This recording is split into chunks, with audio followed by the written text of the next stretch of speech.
Open right up with the theme.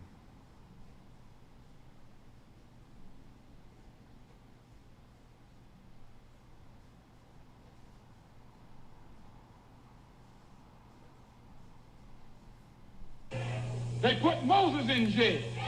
They put Daniel in jail. Why, you haven't got a man of God in the Bible that wasn't put to jail when they started speaking out against exploitation and oppression.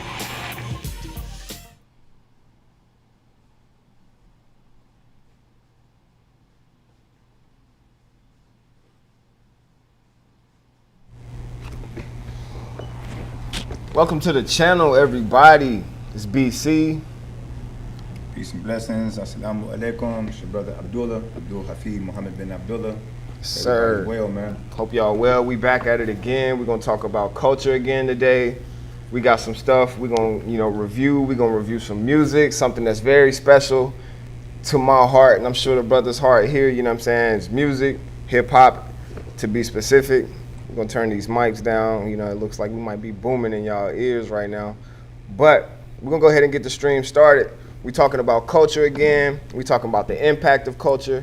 Are you being cultivated by culture, or are you cultivating culture yourself? Yes, sir. It's something that is, really, really pivotal in that, and that's been a really big part of culture has been hip hop music. So speaking on hip hop music, man, we're gonna go ahead and get right into some hip hop, actually, yo. Today we talking about Too Short, the Ghetto. So we're gonna review Too Short's music right here. This is a classic Too Short song. Can we do that though, man? What's going on with you, man? You been good? How's things going? Brother, I'm blessed, man. You good? Blessed by the Most High. I got no complaints. Sir. Always. While you do it, I'm gonna go ahead and share this on a couple different streams and whatnot, so make sure people get access so they can know we live. Just so we can get some people, man. If you are checking it out, once you get a hold of this, man, let your people know that we actually building, kind of it's a humble but very serious, effort, you know what I'm saying? Our goal is to build this cadence and over time, kind of get a gathering of individuals, man, that's thinking of a certain mindset together and begin to actually think outside the box. And y'all kind of understand where we're coming from when we're saying that we ain't thinking in any type of unique ways as anybody else, but, it's definitely worth, I think, consideration how we actually approaching, processing, and responding to things going on in our society. I think we didn't mention last time, I'm gonna say it on the front end, man, for some of the work that we got going on, you can check out SokotoHouse.org. Brandon and myself are core members of that team here. Shout out to the Sokoto House team located here in the Cape Fear region, but SokotoHouse.org. With some of the organizations connected with Sokoto House, bro. It's a bunch, man. We got my organization. We got the Lowercase Leaders. We got Keep Your Hands Off Me, that's associated with Sokoto House. It's doing excellent work out in the broader, the greater Cape Fear region, and also within the city as well. We have Hope, which is, by our sister Brenda Galloway. Helping others to proceed effectively. We have Qigong that's happening with our brother Shihan White Owl. Cultural science. Not martial, but martial science. Yes. Connecting the breathing with your movements and just kind of, reestablishing healthy ways of living and connecting with our indigenous ways of knowing. What else? Quality Life Blueprint. Quality Life Blueprint. I don't know how I can miss Quality Life Blueprint. Quality Life Blueprint is kind of recognized on a national level through say it's Quality Life Blueprint on the national level. Yeah, everything is connected to the CPRV model, community-based public health response survivors. Shout out to CPRV Strategies. You can check out more information about that at cprvstrategy.com. All of it's connected. So Quality Life Blueprint is the non-for-profit. That's the actual convening entity for the CPRV model in partnership with some of the ones that was mentioned that Brandon, our BC, has actually mentioned. Then you also have CHASM, Community Healing to Activism and Strategic Mobilization, doing work on the state and national level to support violence prevention. And we have other things going on. Shout out to Sifawat Village, Brother Mustafa, Sheikh Mustafa out the way, doing this thing, building community by way of agriculture and just transformation, man. Having a place outside of the main city, outside of the metropolitan environment to kind of go breathe, work, do archery, have opportunities to get horses out there. So we building, these are all organizations that's connected to what we're doing. If I missed any of y'all, then please come back. Y'all driving, y'all listening, come up in here and remind us, let us know we was out of pocket. Yeah, do that. Again, so I'm ready for it. You want to go ahead and I'm about to share this. Before we cue this up, I just want to make sure everybody knows what we going over today. We're gonna review this song right here. We're gonna talk about the lyrics. We're gonna go over the lyrics, and because it's central to us talking about culture, the impact of culture that we've been in, kind of the state of our culture for the past few decades. Then after that, we're gonna go over the science of peer pressure that kind of leads right into everything that we're talking about in our culture. I got something I want to talk about that's kind of near and dear to my heart from my high school. Shout out to Ben L. Smith in Greensboro. Then we're going to talk about the proposed homeless ordinance again, because there's been some more movement on that. The county had they did a vote on that, right? Yeah, I'm really interested in Waddell's kind of like spiel that he gave in response to that. I'm interested in having a conversation about that. You want to talk about that? You see my guy kind of perk a little bit, like Yeah. I ain't really feel it. So again, we just gonna have a nice little conversation about that. So again, we just gonna kick it. We appreciate you guys joining us and whatnot, and vibe with us, man. So again, first on the tables is your brother Too Short from Oakland, California, IA. One of those individuals back in the days, man. The tracks that if you was anywhere near the West Coast and you was into the actual hip hop culture, there was not one day you wouldn't be driving, whether inside the actual sun, inside the rain, where you wouldn't hear multiple different cars riding down the street, bumping one or Too Short song. And then back in the day, they had the big boom box. They have them now still, with the big woofers coming about the actual vehicle. And one of his songs was the song "The Ghetto." And we thought that one of the things that when we're thinking about culture and transformation, social transformation, what is the role that music, right, plays in what? Not only cultivating culture, but how much of the actual society of the community is actually cultivated the actual types of lyrics that's being pushed out throughout the society. And we know that there's a period in the late 80s going into the 90s where there was some social engineering, right, by corporations to change the type of music that was coming, out of the actual industry. And we'll talk about that later, right? There's a whole episode just on actual music and right, how things were actually deliberately changed in order to actually begin to govern how culture was playing out inside of our community, particularly when I'm saying I'm talking about the African American community here inside of the United States of America or any other marginalized population of people, anything that's not dominant culture, right? Yes, there was an effort to change how music was influencing the community, but if you just look at the actual dynamics in and of itself, right, music, right, influences people and people influences music, right? Now, if you take away the economic incentive and you take away other factors and objectives and goals, which you really can't do because music is also a legitimate means of economics, right? People begin to actually set a standard for what type of music they want to push out right into the community. So what we're going to do is before we go into modern day drill music, modern day, trap music and all the type of other music that we want to probably have a conversation about because we concerned with that, right? It's an issue that we concerned about. Let's take it back to a time in which the music was evolving, right? And there was a message, right, that reflected deep thought, while at the same token, right, you can argue glamorize, right, some of the things that was unhealthy going on in the community. And I think this song right here by Too Short, "The Ghetto," is a perfect example of that. So we want to listen to it, and then we're going to turn around and actually have a little conversation about it and examine some of his lyrics. Let's run with it. All right, let's do that, man. So we're going to start with Too Short, "The Ghetto." We're going to listen in on this, and then we're going to review the lyrics.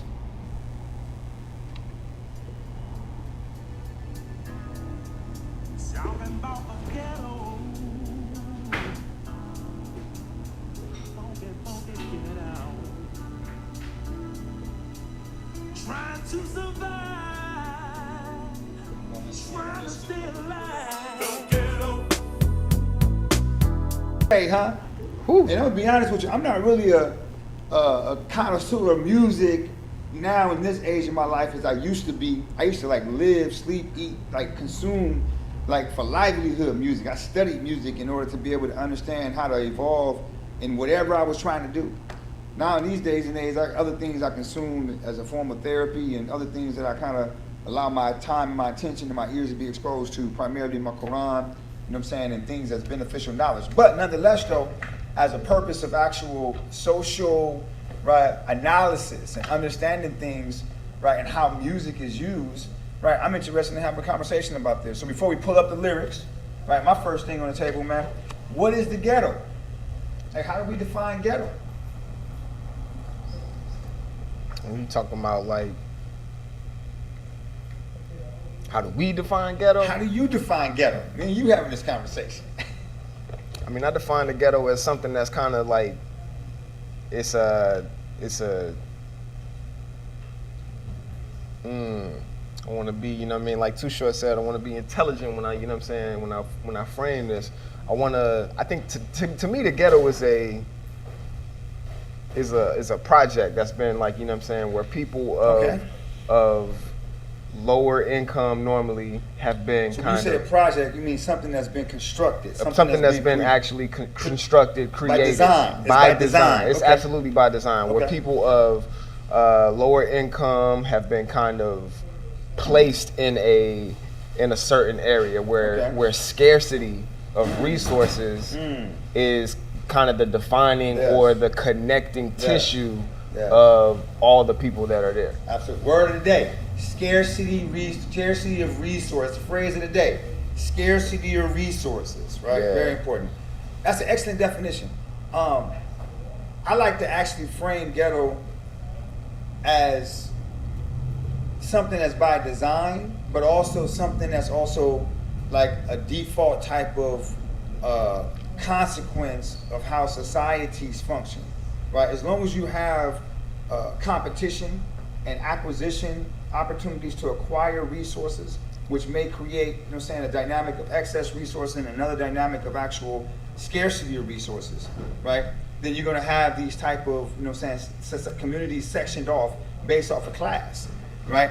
So when I think of the ghetto, I think of, you know, if you look some other language like, you know what I'm saying, the lower class, so to speak, right? You know what I'm saying, in terms of economics, right? But it's not just economics, it's also an actual condition, right? Because you can be, right, you can have money, right? And you can be living inside of an actual community that's relatively, you know what I'm saying, well-to-do, but you can be treated as if you're someone that's of lower class, right? So for instance, you have people that live inside of a certain type of residential middle-class communities, and although they're physically inside of a place, their children are physically inside of a place, their wives and their husbands are physically inside of a place, they resonate more with a population of people that live somewhere completely else, because where they're at, they're not embraced. Where they're at, they're not welcome, right? They're seen as lower class, right? So for me, in this modern age that we live in, I define ghetto as the have-nots. Yeah. Right, as the have-nots. For sure.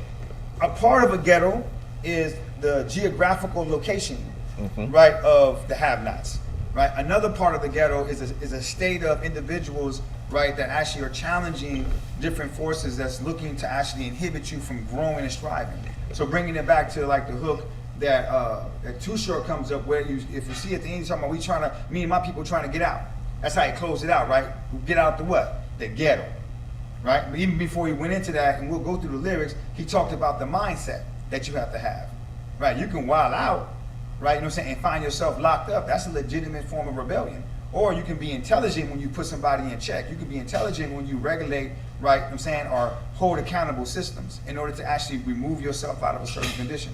And that's what we want to talk about today. Right? We want to talk about the ghetto, quote unquote, the have-nots and the actual people who are dealing with scarcity of resources or living inside conditions where they don't have as much resources available to them as other people have, right? And what are the behaviors that exist inside that? I believe this particular song here outlines some of those behaviors, right? And what are the mindset, right, that's connected to those behaviors, right? And then how is this music, right, of Too Short has influenced and was influenced, right, by that overall condition. And that's kind of the conversation we want to kind of have again. So we hope everybody got that first piece about ghetto. We're looking at ghetto not only as a geographical location, but of an actual mindset of people who the scarcity of resources and not just material resources. It's scarcity of actually feeling like you're treated with integrity and you're treated with dignity. You're treated as someone that has the right to the right of life. That other people You're not a second-class citizen. You're not a second-class citizen, a sub-citizen. Sub-citizens. Right? You know what I'm saying? Like you're not. If you feel like you're a part of the actual society and you're not marginalized, then you're not within that ghetto type of actual dynamic. And again, I'm kind of playing a word of ghetto versus have-not type situation. But to me, when I grew up, when we dealt with music, we refer to ourselves as ghetto youth, right? And the ghetto youth, you know what I'm saying, within that kind of like Rasta type, you know what I'm saying, rebel type of music culture represented the have-nots, you know what I'm saying, speaking up, you know what I'm saying, on their behalf and overcoming their situation. The difference between being a rebel with a cause and a rebel without a cause, right? So we kind of like parlay in that same dynamic where you have the have-nots and then you have the actual quote-unquote the ghetto, right? You have a physical location and you also have kind of like a condition, right? And the ghetto condition is a condition of being amongst the have-nots, the third world, so to speak, right? So let's get into it, man. The third world inside of the first world. There you go, right? You know what I'm saying? Because we're talking about specifically in the United States of America. Yeah, we live in a modern world where, you know, some parts of this country have been designed to be excluded from the modern world. And sustained in that. And in order for one population to continue to sustain their wealth, they must maintain a level of actual lack of resources within a certain part of or certain sector in the society. Quote unquote ghetto. Right? Yeah. All right. Again, word of the day or phrase of the day, scarcity of resources. All right, so we're gonna go over these lyrics and we're gonna break them down.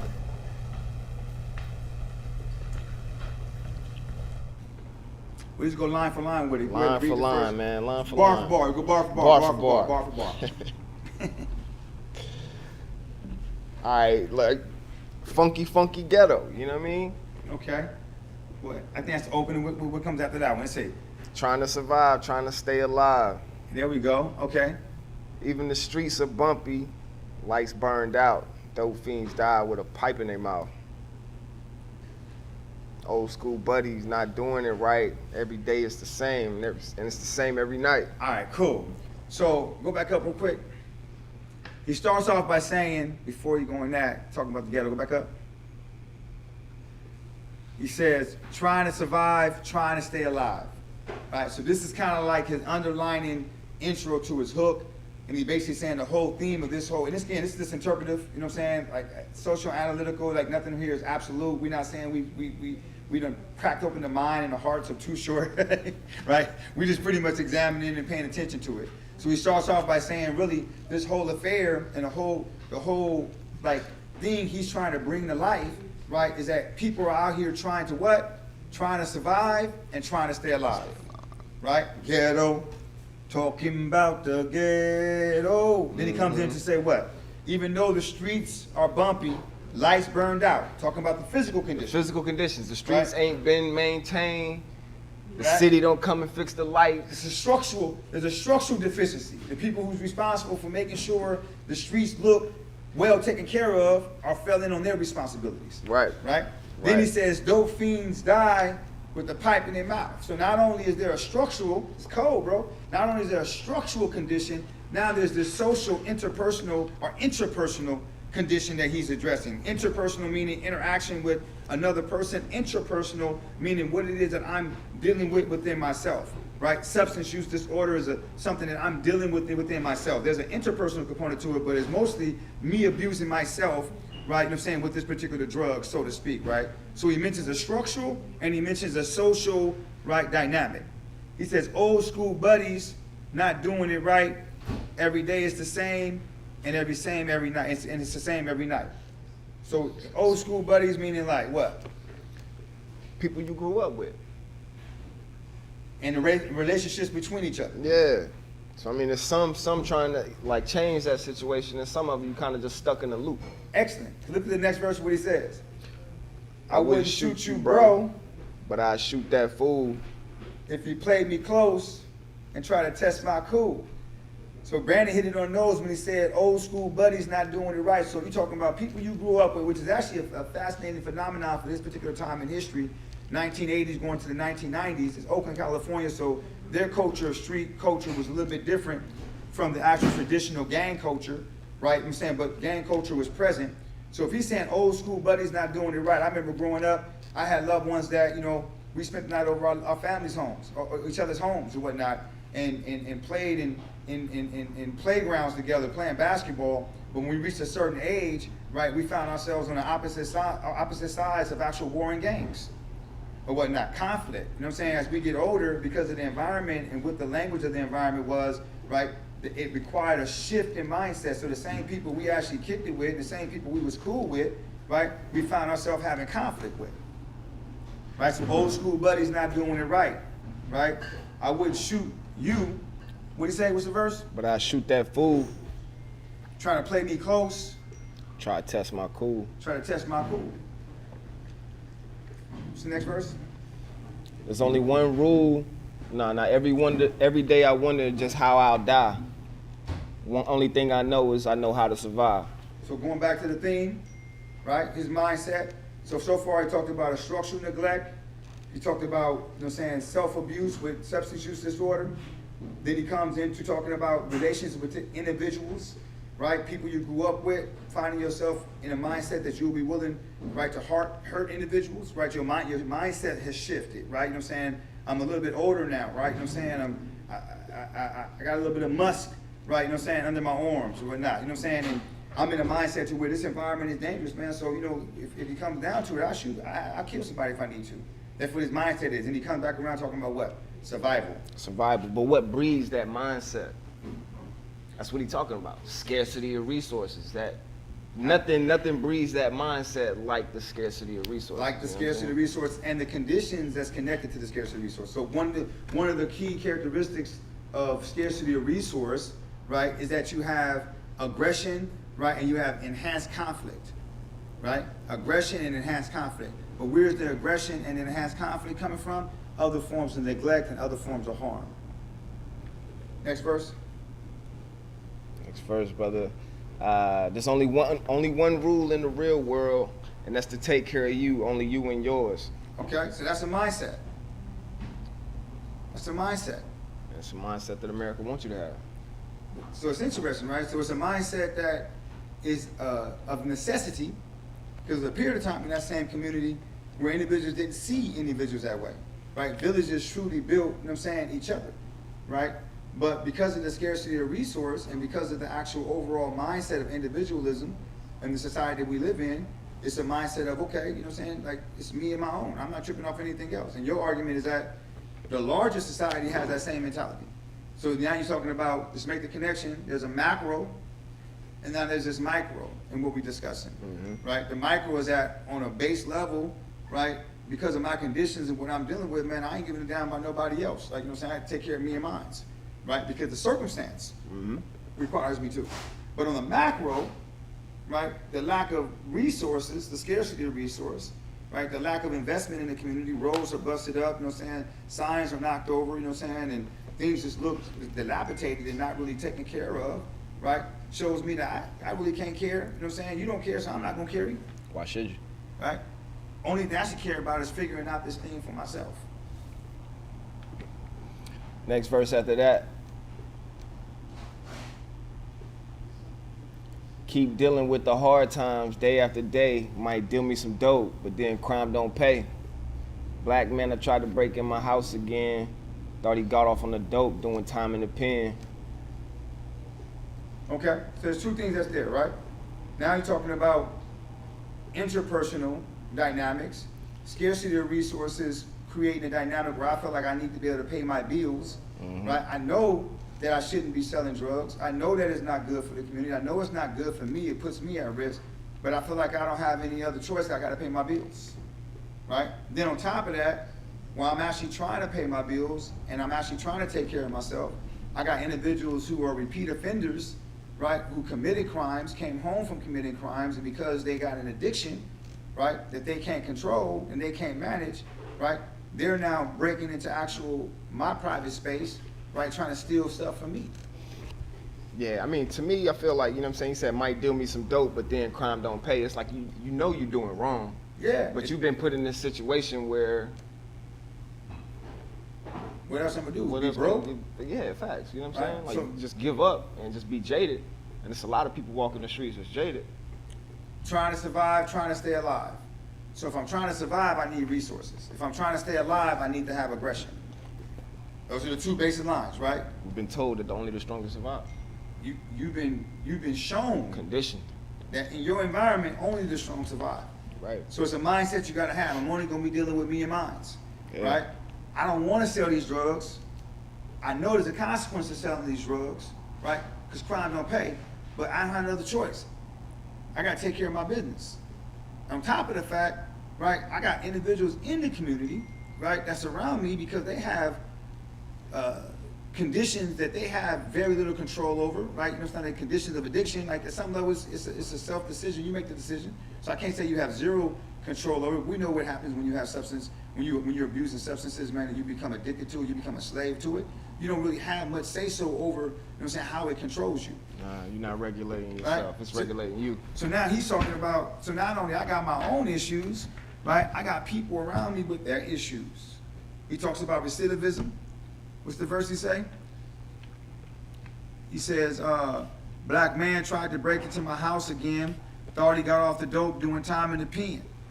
Right? You know what I'm saying? So you got that recidivism. Yeah. He wasn't locked up. Yeah. Right? You know what I'm saying? Thought you was good when thought you he got was clean. straight, You know what I'm came saying? home, but then all of a sudden he You done right relapsed. back in that same environment. He done relapsed. Yeah. And now he actually is choosing to take the property of someone else. Right? So he's talking about now, again, my environment is this type of environment, man, where I'm actually, you know what I'm saying, I'm struggling out here because people is struggling. Yeah. Like now their struggle is bleeding over to my struggle. Yeah. And he closed out that verse saying, even though my brothers do me just like that, what? I get a lot of love, so I'm giving it back to the ghetto. That's a whole nother brilliant statement in the spirit of resilience, man, and triumph. Yeah. Right? And like, you know what I'm saying, like you in community. You in community, it's still a village. It's still a village. It's still my village. You got this individualistic thing that you didn't had to put on, but you know you come from a village. Still. Like you still. Right, you know what I'm it's, saying? it's coded in you. It's coded in me. I'm gonna uplift it. I may deal with it a certain type of manner. I might have a tough love type mentality with it, right? But this is my community. This is what I have, so I'm gonna love up on it. I'm gonna give it right back. I'm gonna give it right back. And it's interesting, right? Because in addition, in one sense, Too Short is actually, from my perspective, is telling you what he feels, but he's also trying to give you a way to feel. Right? You know what I'm saying? He said, man, look, we all being hurt, man. We got cats out here, you know what I'm saying? They caught up on drugs, bro. Like, they living in environments where there's very little resources. They going to jail. They coming home, right? They got everybody excited that when they come home, they're gonna do the right thing. Mama's excited, neighbors excited. Then all of a sudden, right, he stumbled and find himself in the wrong situation. Now he back on drugs. Now he a threat to the community. He entering into people's homes trying to take their property from them. Right? And he's saying that even though an individual do me like that, right, even though I got a situation to where I may have to shoot somebody, I may feel like I have to shoot somebody, right? With all those things being mentioned in the ghetto, right, in this environment, there's a whole lot of love, man. And because there's a whole lot of love inside this environment, I'm going to also keep giving love, regardless of what I'm going through. That's real. All right? So going to the second verse. So just peep the game and don't call it crap. Because to me, life is one hard rap. Even though my sister Smoked crack cocaine. She was 9 months pregnant. Ain't nothing changed. Now, listen, that's very cold. He says, to him, life is one hard rap. He says, so just peep the game and don't call it crap. Meaning, you can have your opinions. You can say what you want to say. But I'm about to reflect my reality. I'm going to talk about what we got going on in the same way, right, that I'm going to, you know what I'm saying, pop it, right, the way that I need to pop it in order to actually achieve the goal I'm trying to achieve, right? It's the same way that life is, man. I can't be concerned about your opinions. I can't be concerned about what you're thinking about what I'm doing. I just got to do it. And that's how life is. That's resiliency. You know what I mean? You got to just peep game. Peep the game. But that's what he's telling you. He's telling you, I'm going to educate you. Yeah. Peep the game. Peep I'm the trying game. to educate you what's going on, right? But I'm not going to be concerned about what your opinions are. Yeah. Right? I'm about to keep doing this thing. And he go like, you know, even though my sister smoke crack, like it hit so close to home to him, he still like, you know what I'm saying, just I'm peeping game, I'm showing you the peep game. It's gonna be a time where it hit real close to home. But Yes. you gotta peep game and not call it crap. But what's deep about that next line though is something really deep. He's saying that you would think that there should be limitations to how people will harm themselves. And he's saying that even though she was 9 months pregnant, right, she didn't stop smoking the crack. So if you want to understand, right, what we up against, understand that crack cocaine addiction and addiction itself is not this real simple thing that you can just have an opinion about, right? This woman was, right, having a baby. She was 9 months. And I remember back in the days, man, it was taboo, man, for a woman to actually, you know what I'm saying, be doing crack, man, smoking crack and being pregnant. Like some cats wouldn't even sell, right, crack, you know what I'm saying, to women that was actually pregnant. So he's reflecting this whole mindset that, like, you know, at some level, there got to be a limitation. He's saying even with his own sister, right, she couldn't regulate. It's a key point right here. She couldn't regulate herself with that limitation. He's trying to give in my opinion, he's trying to give us an insight into the actual level of desperation, right? The level of actual despair, right, that the people are in. Then he gives an example to a different type of, I'm gonna call it, I'm not gonna say the sister of someone that's on crack cocaine and then chooses to actually do the crack cocaine while they're actual pregnant at 9 months is a form of sociopathism, right? But at some level, there is some type of disregard for harm of others. Right here, you have a child inside of you. It's one thing for you to harm yourself. Now you're harming another human being. So he's trying to reflect that there's this level of emotional detachment, right, on the individual level. But then watch what he's saying in the next verse, because then he brings you back to the actual societal level. 600 million on the football team, and her baby died just like a dope fiend. Now, what is that saying? That's a deep statement. Super deep, dog. I mean, the resources is there. It ain't like the money ain't there. Where's the priorities? The priority is going to other forms of entertainment. Come on, man. Like, you know what I mean? So you can put $600 million million on a football team. But you have women out here and men out here, particularly give an example, one of the most extreme examples, a woman out here can't help herself from harming an unborn child because she has an actual addiction, right, that's actually enslaved her and overpowered her, right? And this is a situation where at that time it was an epidemic, right? Late 1980s, going to the 90s, man, they were still on some, like, you know what I'm saying, just say no to drugs, this is your brain on drugs. Like, this was like their whole campaign to address the crack epidemic, right? They was even moving into late 90s or early 90s, moving into the super predator era, or whatnot. But my point is, the crisis, right, was a heightened crisis. And he's giving an example. He's like literally trying to tap into the emotion of the person. Like, understand this, man. Here's a woman that's giving birth to a child soon, right? And she has this addiction that she knows is hurting her and hurting this child. And she has not the capacity to help herself, right? And the people that should have the ability to help her, right, has invested their attention and their resources elsewhere, right? You understand the social, like, type of, you know what I'm saying, analysis that the brother's doing inside of his lyrics, bro? You know what I'm saying? It's not just this is not the point of our actual conversation to show these are not just music to entertain, to get money, right? Some of these individuals, especially back in the day, right, are looking to engineer the way people are processing and thinking about things. What's the next one? The story I tell is so incomplete. 5 kids in the house, no food to eat. Next one. Don't look at me and don't ask me why. Mama's next door getting high. Go again. Say that same joint again? Well, no, because the next one connects to it. Even though she got 5 mouths to feed, 5 mouths to feed, she'd rather spend her money on the HIT. So she's going back around to the actual, the drug epidemic, the crack epidemic. So after they talk about a pregnant woman, right, not having the capacity to actually regulate herself from harming an unborn child, then he talks about how the people that can help her, they've divested in helping and actually invested in doing something different like entertainment. Then she gives the example, he says, her baby died just like a dope. He says, the story I tell, right, because her baby died just like a dope fiend, right? The story I tell is so incomplete. 5 kids in the house, no food to eat. Don't look at me, don't ask me why. Mama's next door getting high. So in order to actually get high, you have to spend money, right? The woman, again, she not only you have a woman that unfortunately put herself in a situation where she done caused a child to be born as a dope fiend or die as a dope fiend because she's addicted to it, right? But she has 5 children, right? And there's no food to eat, right? You have 6 children. You have 1 unborn and 5 born, right? 1 dies. You have 5 more children that don't have food to eat, and he's saying that your priority or the priority of that woman in that moment is that she's next door getting high. The HIT is the hit. The hit is the drug, right? Now, I want to stop for a moment here because you talk about the 90s, bro, you can't talk about the 1990s and the late 1980s and the early 1980s and not talk about, right, the allowance of actual cocaine to be placed into the actual inner cities of the United States of America, particularly Los Angeles, California, right? And then spread throughout the United States of America. The Ricky Ross, right, you know what I'm saying, the scandal with the Iran-Contra, where the United States of America acknowledged that they was allowing Contras, right, to actual funnel millions and millions of tons worth of actual cocaine into the actual inner city, placed into the hands of actual black men and black women, that then turned it into crack, and then the crack epidemic became an epidemic. It was in 1987, I think the Kerry report, Senator Kerry, right, produced a report naming explicitly that there was actual money being donated to the Contras, even to the same organizations that they already had indicted for drug charges, and or had them actually been convicted for drug charges.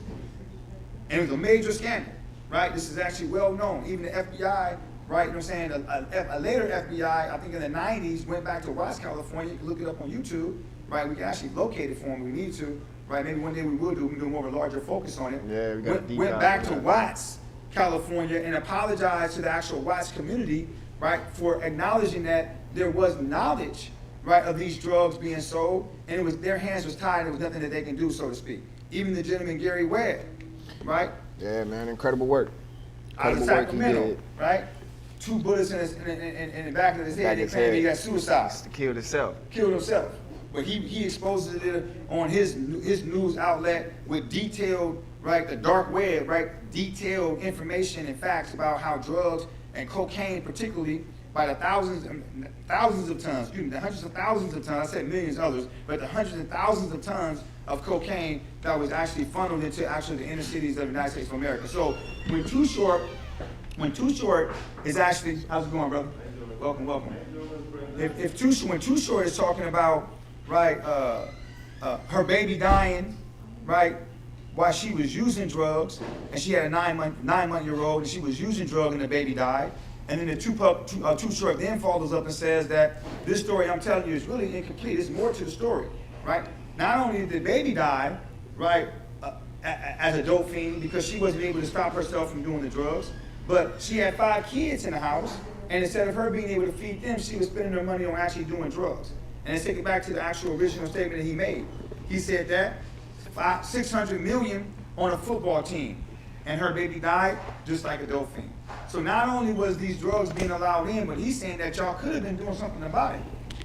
Y'all could have been investing inside of actual programs to actually address the addiction, but you was choosing not to. You chose to invest inside of a football team.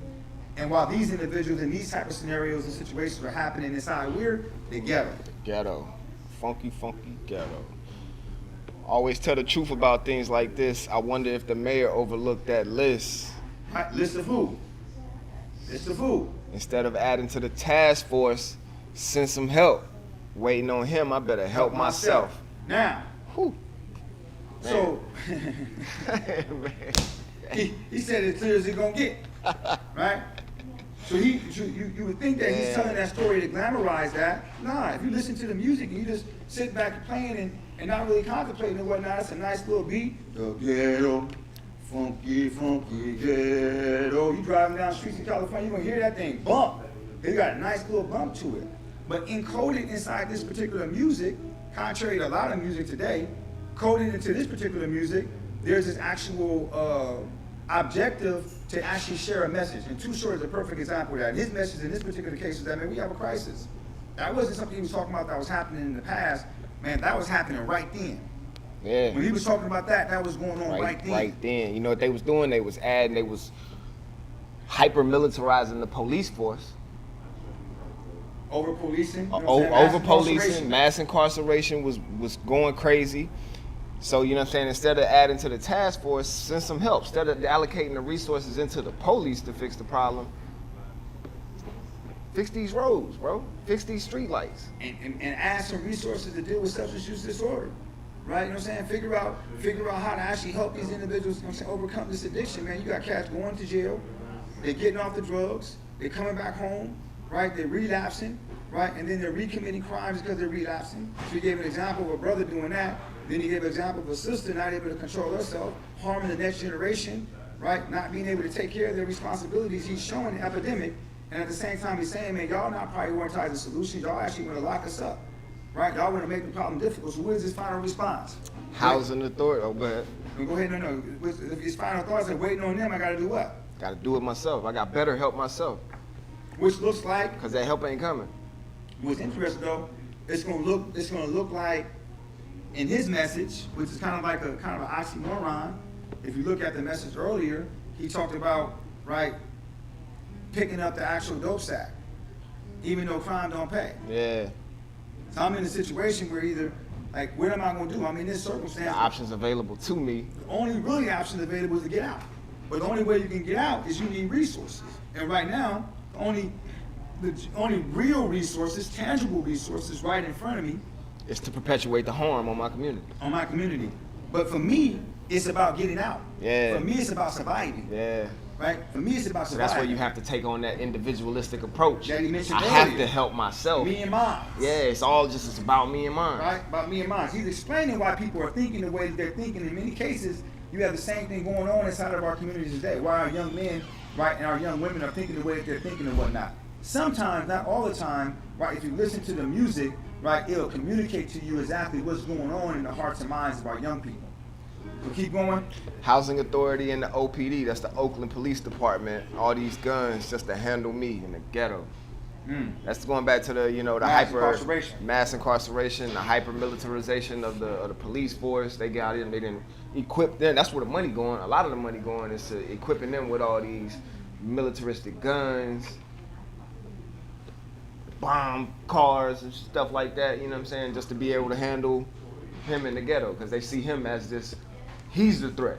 Because he made the choice to survive, and his survival choice in that moment, it wasn't the only choice, let's be clear, right? But it was the most prominent choice. Yeah, it's the most available choice in the to moment him. was to sell the drugs that they was making available. Yeah. Sell the drugs that they was making available, and as they made the drugs available, and these young men and these young women was trying to get out of their condition of scarcity of resource, living in poverty, right? They began to target them and incarcerate them. Just to give some brief statistics, in the early 1980s, prior to the mass distribution of cocaine into the inner cities of the United States of America, prison populations across the United States of America was somewhere within like the 250 to 280,000, right? From the 1980 to the 1990, from 1980 to 1990, within a 10-year period of time where that cocaine was being allowed in, and mass incarceration, the war on drugs, the first war on drugs and the second war on drugs kicked off, right? The war on drugs under Ronald Reagan's office, right? Populations went from 250, 270,000 to 1 million. And then from the 1990s to 2000, it went to 2 million. And then by 2006, you had about 2.6 million, 2.8 million, and that number's been static. Keep in mind, 90+% of people that go into prisons, they come home. I'm gonna say that again. 90+% of people that go into prisons, they come home. So that means that not only do you have a steady flow of actual occupants in prison at 2.7, 2.8 million during that time and even up to now, but you had an even larger number of individuals with extended conditions, right, of parole, probation, or just having a felony on their head that then contributed to the actual increased instability and capacity to navigate their environment. Jobs, housing, right? You know what I'm saying? The right to even bear arms, many of that stuff was actually completely eliminated. The right to protect yourself, that was gone. And even for up until like the recent, maybe past 10 years, even the right to select who your leadership was. You couldn't even vote if you had a felony, right? So there was a kind of disenfranchisement that was happening even far broader than just the 2.8, 2.7 million that was consistently inside the prisons. This all kicks back to 1980s. Yeah. So that's a massive population of people who have been impacted. Now, and the largest population of people incarcerated during that time was for, get this, not just drug sales, but also drug use. So the very people he's talking about, this sister was also at risk of being incarcerated, right? You know what I'm saying? And not only being either, which meant that her children either was going to be raised by an auntie or a grandma or a grandpa, or they was going to be raised by the system.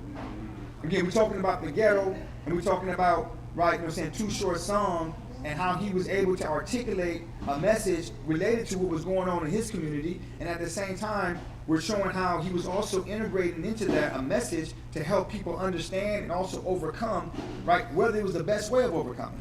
right? You're gonna go a little bit further and explain to you, because sometimes it was a healthy way of overcoming, but oftentimes he was also explaining to people why it seemed like people was actually perpetuating the problem while they was trying to survive and get out.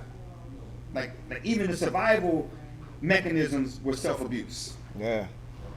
This time in the chorus, he go into it a little bit more, saying, you know what I'm saying, after each the ghetto, people are dying, children are crying, don't have enough to eat, don't even have shoes on their feet. So that's back to that scarcity of resources and, like, you know, the impact of people, impacted by that scarcity of resources.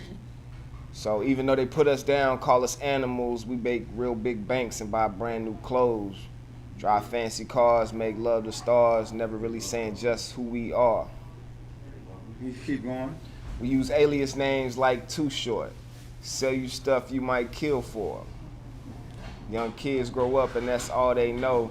Didn't teach them in school, now he's slanging dope. Okay, so basically now he's talking about what we just explained, that when it's all said and done, you have this condition. He explained about the substance use disorder, like crack cocaine, its impacts on individuals going to prison, coming home, and then relapsing and then actually recommitting crimes, breaking into homes. Then he gave the example of the sister, right, you know what I'm saying, his own sister, right, you know what I'm saying, being on drugs, still doing drugs after being 9 months pregnant, having 5 kids, not feeding the kids, going and using the drugs. Then he talked about the systemic neglect, right, and then he's coming back around to, right, at the end of the day, man, like, I'm making my choice, right, you know what I'm saying, to overcome this situation, so I'm actually selling the drugs.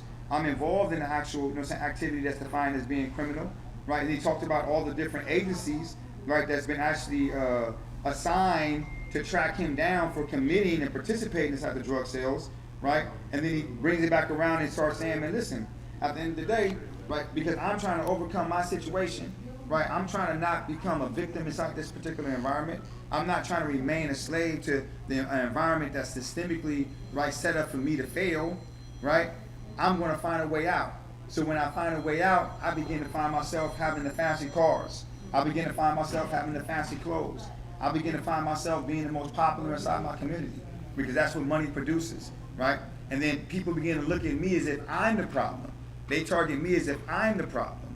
And this is what he's basically saying inside that particular verse there.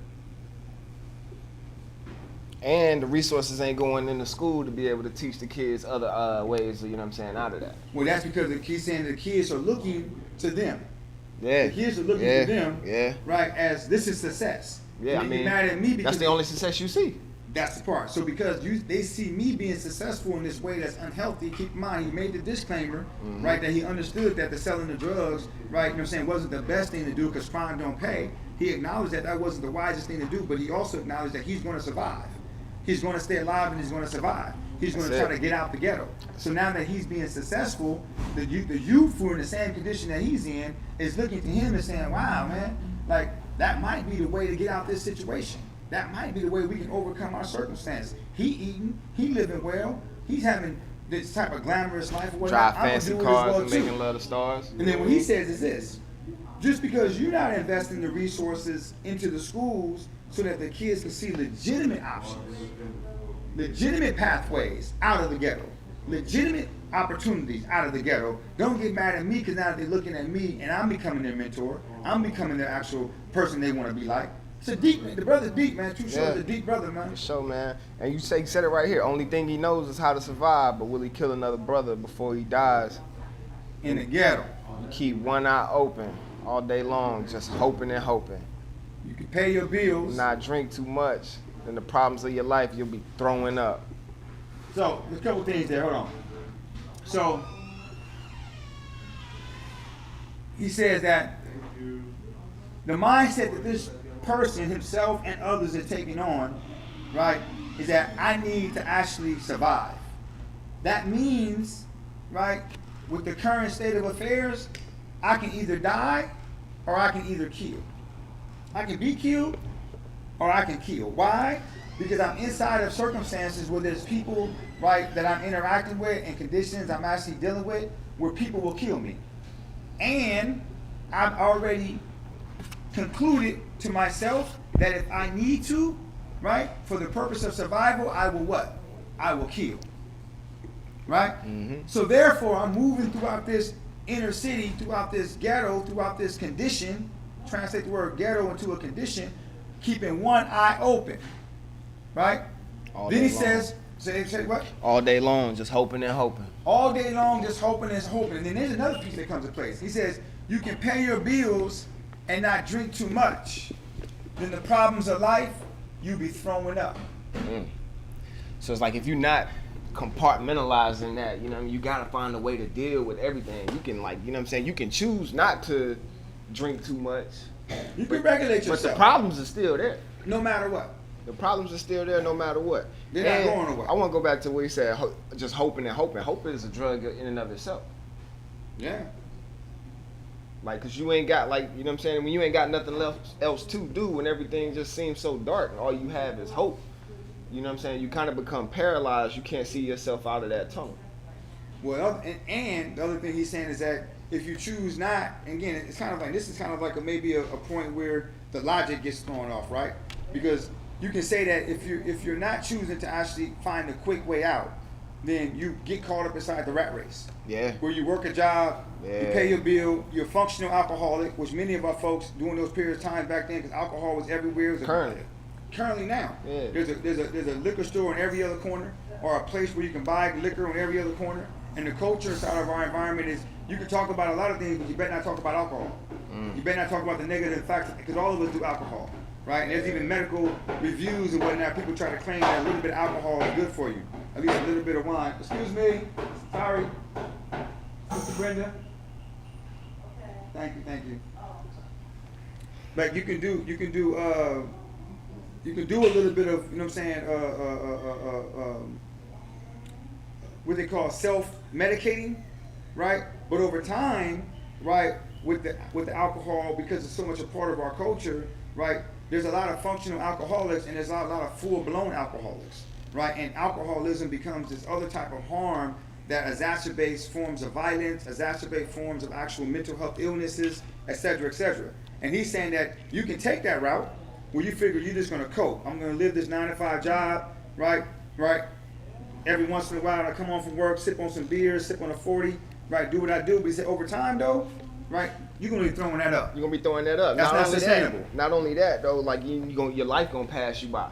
Yeah, it's gonna pass you by. Cause then look, 10 years from now, where will you be? Yes. You know what I'm saying? That you're gonna be back to throwing up the problems of life that you didn't had to like self-medicate yourself for, to kind of regulate and kind of just get through. And worst thing is you be in the same place. You be in the same spot, ain't nothing changed. Yes. And the piece we want to kind of uplift is that when you're talking about the ghetto, right, you know what I'm saying, Brandon mentioned earlier, BC mentioned earlier very clearly that in one sense it's a design, right? In one sense it's a design, right? It's deliberately set up to be that way, right? And then in another sense it's an unintended consequence. It's a condition that we just have to deal with because we have hierarchies inside society, right? Well, that condition is what this brother is talking about. When we start talking about the ghetto, he's talking about this condition. So in 10 years, you'll still be dealing with this same condition, right?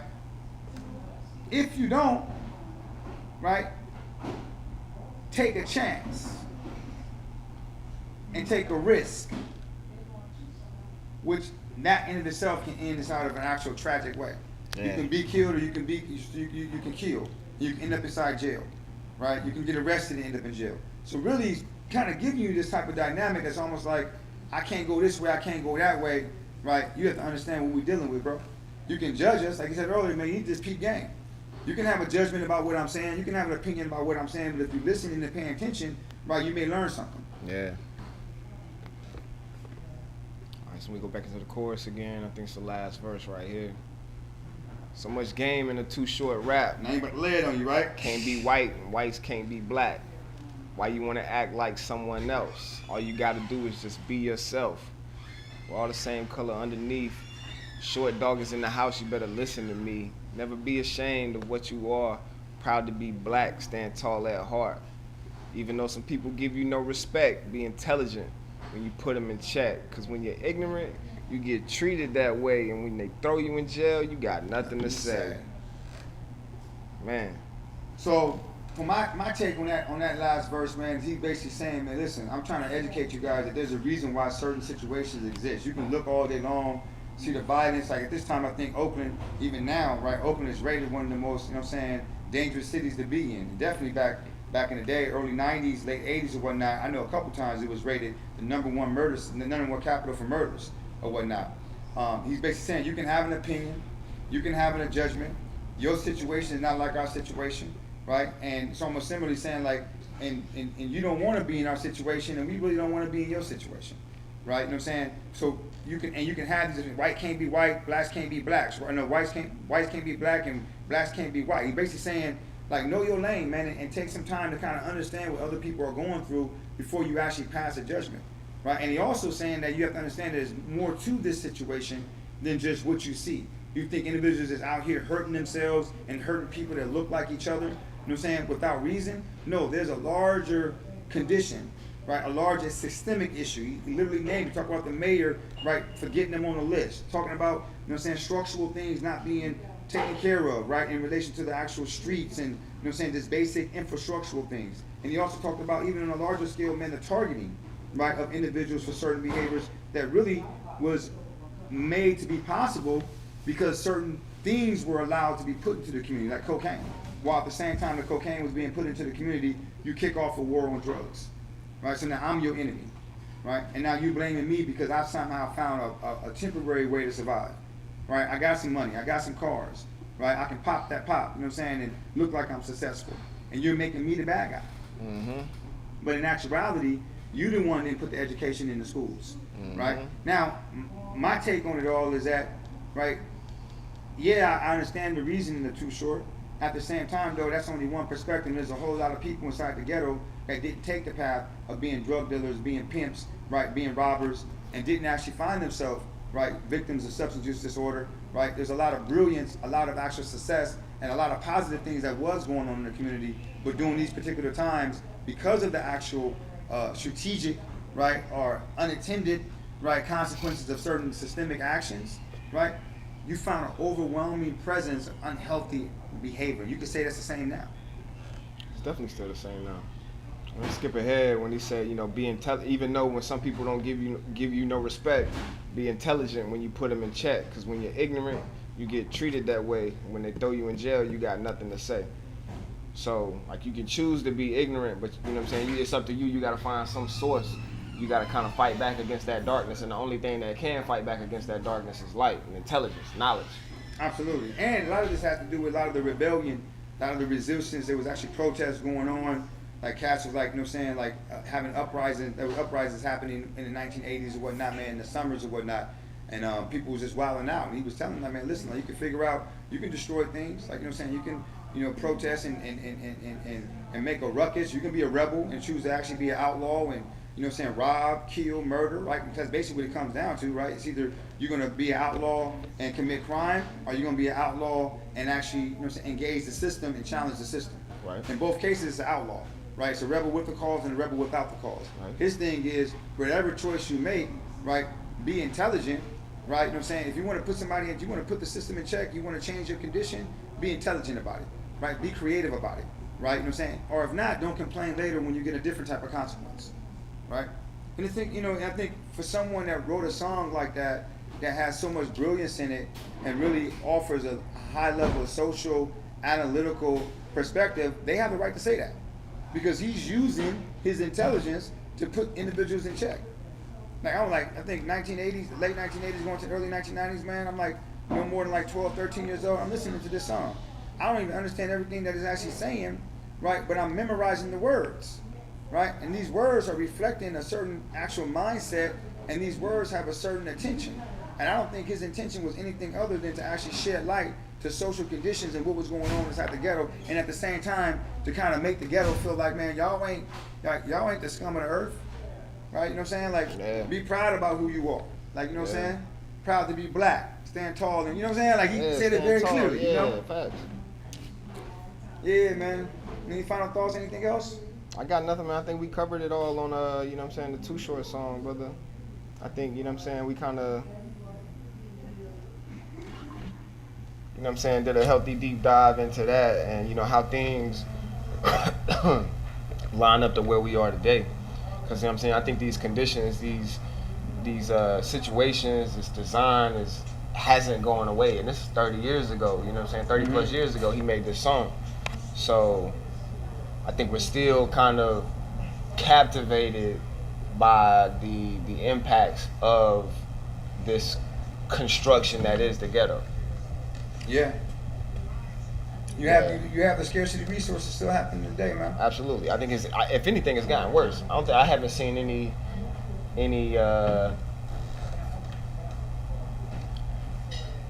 I haven't seen it get better, I bro. wouldn't say it gotten worse, because only thing you have that's different is that you can't ignore the fact that there was like hundreds of thousands of tons of cocaine being flooded into our communities, and at the same time, right, there was a active war on drugs. Yeah. You have drugs in the community. You have a war on the people as it relates to incarceration, right? You know what I'm saying, and trying to suppress the problem of violence and suppress the problem of, you know what I'm saying, drug or substance use disorder. But it's different when you have that type of problem, right? That's the residue of previous, right, conditions, than having a problem, and while at the same time you actively have like there was a funding of a whole war, bro, in Nicaragua. So you have to understand like what type of money, right, has to be produced for you to fund a whole counter-revolution in a whole another country. Yeah. Right, you know what I'm saying? So all that money that was being generated off of the suffering, right, of people inside of the African American Latino community or whatnot, predominantly African American community. So I don't know, for me, yeah, it's bad, and I think there's other things that is present now that wasn't present then, but I think that we start talking about the expedited harm that was done prior to the 1980s, man. Black folks, they hurt each other, man. They was involved inside of certain things, but it wasn't murders. Like, you have a mass murder happening on a regular basis now. 3 or 4 individuals shot at one time, bro. Like, you know, so I ain't talking about mass murders in school. I'm talking about in neighborhoods, bro. Cats coming through with these little, what they call them now, the little twitches. They got a switch. The switch guns, like, They you know got what I'm saying? Button man come through. Button man come through, you know what I'm saying? Like, light it up. Like, it's a different type of... Indiscriminately, too, you know what I mean? Like, not right? caring about who Exactly. all get hit. So But that, to me, is the residue of what took place then, right? You know what I'm saying? You displace, like, whole generations. You displace fathers, mothers, grandmothers, right? You know what I'm saying? Then you put people in the most violent place in America, right? You know what I'm saying? And then put them in the most traumatizing place in America, and 90% of those people have to come home. And who did they come home to? They came home to their children. They came home to their women. They came home to the neighbors inside the community, man, the kids in the community. And they brought untreated behaviors back into those communities. So that period, to me, was a period unparalleled any other period in the 21st century. In the 20th and 21st, I'm gonna say towards the end of the 20th, going into the 21st century, there was no other period parallel to that. Nah. This period now isn't parallel to that because it doesn't have that component of deliberate, right, you know what I'm saying, access to these type of actual substances being put into our community with an active war happening, right, to incarcerate while you know those drugs are coming in. Like, you know these drugs are coming in, and you actively targeting this population for selling these drugs and for using these same drugs.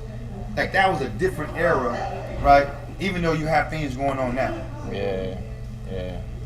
So, you know, so I agree that the situation isn't a good situation right now, but I like to carve out and really hone in whenever I'm talking about these dynamics, that particular era and that period.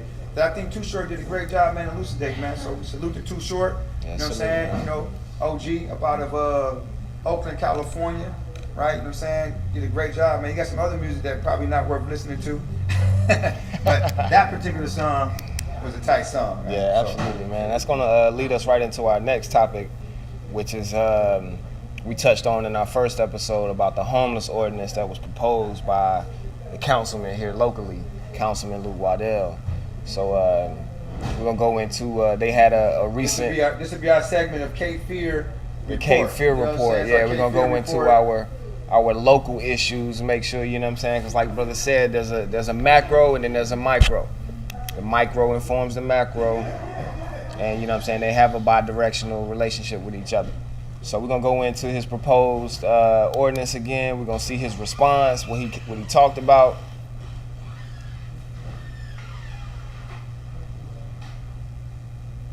So I'm gonna cue this up real quick.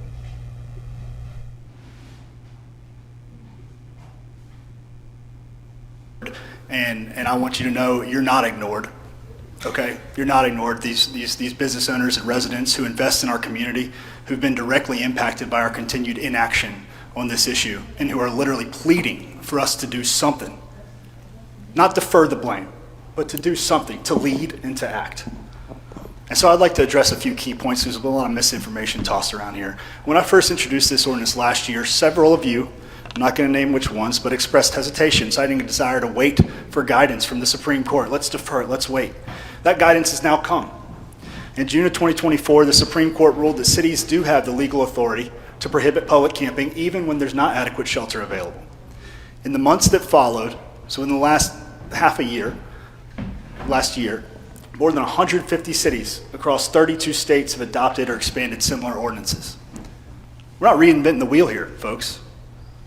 California alone has seen 42 cities and 2 counties take action. San Francisco, Oakland, San Jose, San Mateo County, Fremont. Other states have cities, Illinois, Florida, Washington, Montana, Delaware, Oregon, all have followed suit. We're behind the 8 ball here. The laws vary. Some involve citations, jail time. Others include notice periods and shelter referrals. I'm open to a discussion on this. But the common theme is protecting public spaces and setting clear boundaries with the public. What I'm proposing tonight, once again, is not radical. It's not novel. It's not some new concept that I came up with. It's a reasonable, common sense ordinance that says our parks, sidewalks, and storefronts should remain safe and accessible for everyone, and that we prioritize public safety in this community. Some have claimed this is criminalizing homelessness. It's not. I've never suggested reducing our investment in services. In fact, I'm actively working to increase support in initiatives like Eden Village. Tom, I see you out there, and I appreciate you being here and the work that you do in our community every day. This ordinance is not about punishing people. It's about restoring some semblance of order in this city. It's about balancing compassion with accountability and sending a clear message about what the kind of city we want to be. We have all seen here in other cities what happens when cities let these problems fester, when leadership is weak. Los Angeles, San Francisco, others have become cautionary tales. We have sprawling encampments and open-air drug use, unchecked violence, rapes, murder. We're not there yet, but I believe we're at a tipping point.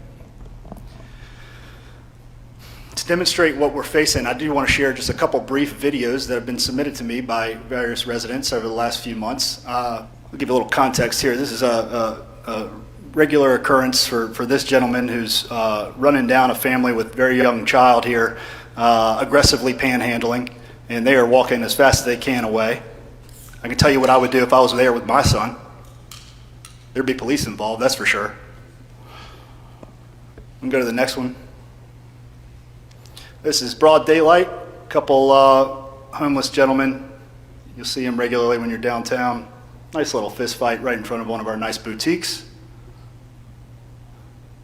Beautiful stuff, isn't it? Beautiful stuff. And then last, and this one really gets me fired up. And I hesitated to bring it up, but I do want to just say how incredible our police officers are. This is right in front of a restaurant.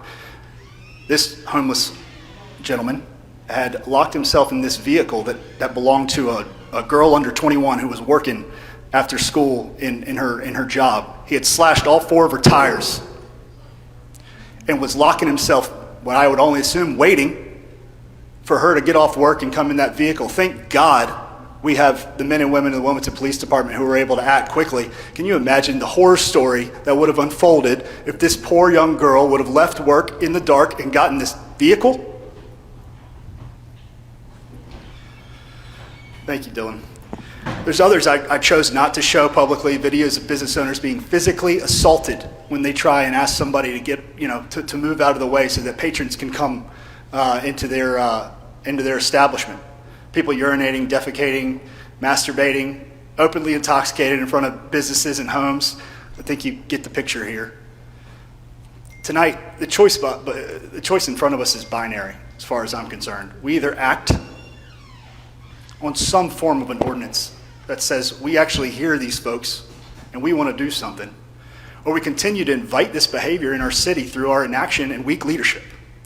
By passing this ordinance, I believe we send a clear message to the public that we understand that a well-functioning city requires boundaries, prioritizes public safety, and enforces its laws. I know where I stand. Thank you. Mr. Spears? Okay, what you got going on, Big Brandon? What's your thoughts, man? I mean, he said he wasn't, at no point that has he advocated for reducing the services or whatever like that, but I hadn't heard him say nothing about the services. The services he alluded to was, or he said outright, was Eden Village, which we talked about how, you know what I'm saying, it's a small community, not everybody has access to Eden Village. You can't put the entire houseless community into Eden Village. And to be clear, Eden Village is a community of small, tiny homes, which is, you know, supposed to be a space where, you know, people can get on their feet and have housing, adequate housing, and, you know, access to services through Eden Village. And it's a small community. I don't know how many homes are in Eden Village, or if it's something that can actually sustain the population of unhoused that we have here in this city. But that's the first thing that jumps out to me. The second thing that jumps out to me is how he pointed out he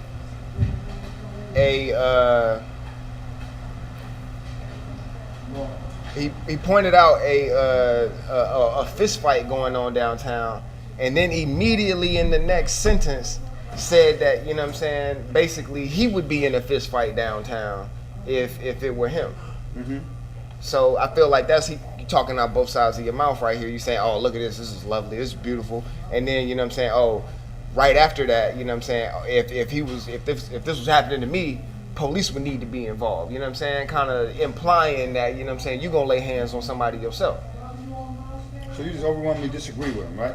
I don't overwhelmingly disagree with him. I believe that, you know what I'm saying, yes, something has to be done. I do believe that he is talking out both sides of his mouth and saying that he hasn't talked about reducing the services available. He ain't said nothing about the services. So that's my issue. He hasn't said anything about expanding services. He hasn't said anything about making the services available to more people. To me, it's just more so criminalizing being homeless.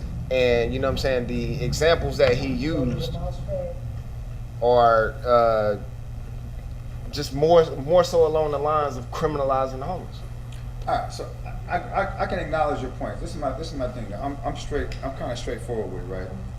I get the presence, right, of, you know, we live inside of America and we live inside the 21st century, and we understand the overall challenges of our society, and it's kind of challenging for me to hear a white male in a nice little suit and tie sit inside a position of authority, right, and kind of talk about a vulnerable population without any form of, you know, legitimate, what I would consider to be legitimate empathy for them. He mentioned some concern about, you know, I'm not promoting that we divest in resources. He did say that, right? Mm-hmm. And he made clear that he's not trying to criminalize, right, the houseless community. So it was kind of insensitive, right? Yeah. But that doesn't negate the fact that his position is sound, right? From my opinion, right? If the people who do feel like that there needs to be, so every particular political official has a particular constituent base that they're choosing to actually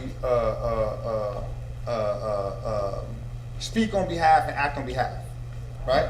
So if your constituent base, right, is aligned with more investment in public safety, more investment in economic development for the people that's trying to build economic development, right? Then when your constituents are calling to you, right, you're going to speak up on behalf of your constituents, right? When there's a need for a problem and you have certain toolboxes, you have certain tools in your toolbox that deals with resolving that problem, and public safety is the lens in which you're using, then I'm not going to be surprised when you speak out, right, saying that I want to use this tool to resolve this problem, right, and I'm speaking on behalf of this constituent that I actually represent. My concern is this. There's a whole nother city council contingent. There's a whole nother voice and votes. And my question would be, outside of basic meetings and conversations, I really haven't heard as much controversy. I haven't really heard, right, provocative language, right, that was demanding, right, that actual more upstream strategies be promoted to address the houseless community, right? The people who have the constituents that's looking for house upstream, the people who have the constituents that's concerned with those vulnerable populations in that particular manner, because that's what they do professionally, that's who they work with professionally. Their representatives on that particular council should have been vocal and should be vocal now and should have been vocal prior to now, because what he's saying is this, real simple. If we don't do nothing, we can all agree we're gonna have a problem. And no one can disagree that if nothing is done, and that's what's been happening, it's been inaction. If nothing is done, it's becoming a problem, and it's going to evolve as a problem, and even more so become a problem that's way out of hand. And he's saying, in the spirit of inaction, I'm proposing a very controversial, right, and actual bold, right, solution that I know some people are not going to like. But guess what? I'm not really concerned about them because they're not necessarily presenting me any other type of solutions that we're actually legitimately trying to address. And what I'm hearing is that there's no action, so we need action. So let me say this. So even though his posture and his energy, I don't know you, Waddell, but even though you kind of feels like that you kind of, you know, on your horse and you speaking from a lens of privilege, your reasoning is sound, right? And your solution, because one of the things he did say, he says, the how we can discuss.